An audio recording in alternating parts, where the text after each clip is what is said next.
আর এই অধিকাংশ মানুষ অবরোধ, তাদের মারা যাওয়ার অন্যতম কারণ হচ্ছে তারা কি করেছে, এই রোদের তাপমাত্রার কারণে তাদের যে ঘর ছিল না, তারা এই রোদের তাপমাত্রাকে দৌড়াদৌড়ির কারণে পুলিশের তাড়াকে তাদের এই অবস্থা হয়েছে।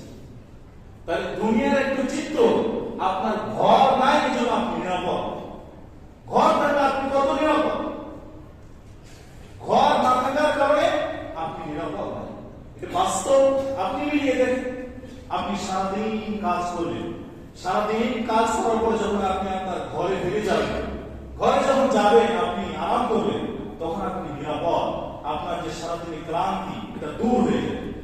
কিন্তু ঘর যদি আপনার না থাকে, আপনি বাইরে যে কোনো স্থানে থাকেন, বর্তমান আমাদের দেশের চিত্র সে তো কখন নিরাপদ।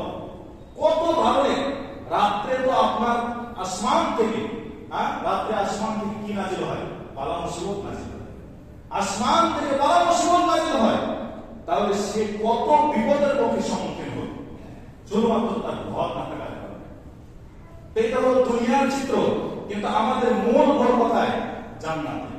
আমাদের মূল টার্গেট হলো জান্নাতে। যদি সে ঘরের জন্য আমরা দুনিয়ার জন্য কিছু না করতে পারি, তাহলে আমাদের অবস্থান কোথায় হবে? আমাদের অবস্থান কোথায় হবে? এই জন্য দুনিয়াতেই আমাদেরকে সে ঘরের জন্য আমাদেরকে আমল করতে